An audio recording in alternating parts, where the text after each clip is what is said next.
I am very, very happy to talk to people at length. Bill Rammer will do so later, about what people think are wrong, for example, with our foreign policy. But I will disagree fundamentally with everybody who tells me that somehow there's a conspiracy and that at the core of our foreign policy is an anti-Islamic approach. There most profoundly is not. But if we're not talking, if ministers aren't going out and about to get the message across that we need to talk, then there are those who will fill that gap. And I say very candidly to people, if there are people in communities that we're not talking to, that we should be talking to, tell us. I want to engage as widely and broadly as possible, because it's only through that type of dialogue that we strengthen relations between communities and squeeze out the extremists from whatever position they take, including, as I've said, the BNP. We're doing that through a whole range of projects, but we need to do more. And I know and understand that the best way to do more is to make sure that our communities flourish on every front.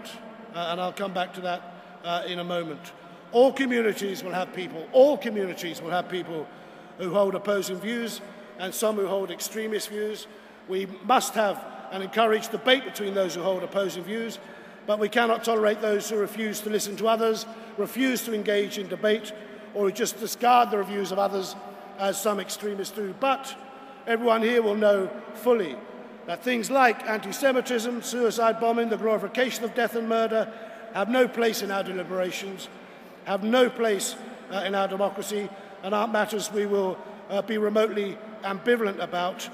But we won't discuss those in the context of a totally misguided and perverse view of Islam. And by the by, I would add to that list very clearly Islamophobia as well. We cannot be tolerant about some faiths and religions and not all. And I think that's a very clear message as well.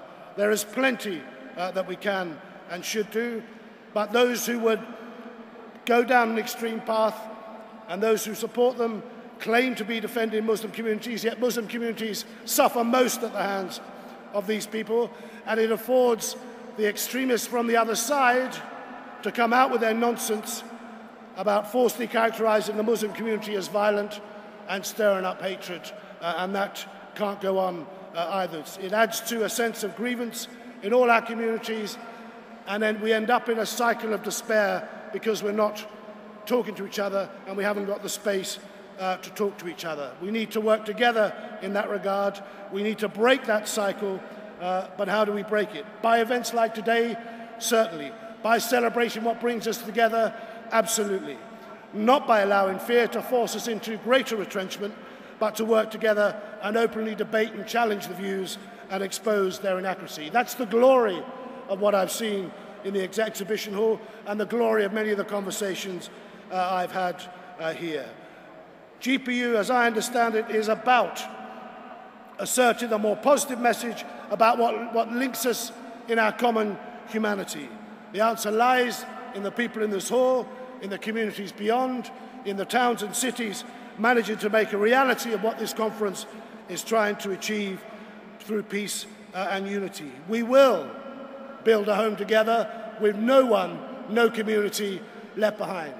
As Minister for London, as Minister for Employment, I will do all that I can to make sure that the views of our Muslim communities are heard, that the space is afforded everybody to have that discussion, that we do collectively all that we can do for all of our communities in terms of health, in terms of community cohesion, in terms of growth and development, in terms of employment, and making sure that we crack the cycle of deprivation that still exists in many of our communities. But that means, as Yusuf Islam has said, understanding each other more, having the discourse much more readily than we have done up to now, and breaking the isolation and disconnectedness. I really do mean that we are stronger when we act as one rather than others. I'm delighted as I go around the exhibition to see so many young people here representing the flower of British Muslim youth, part of our collective future, part of the next wave of individuals who will make, I'm sure, much more of a positive contribution than even this generation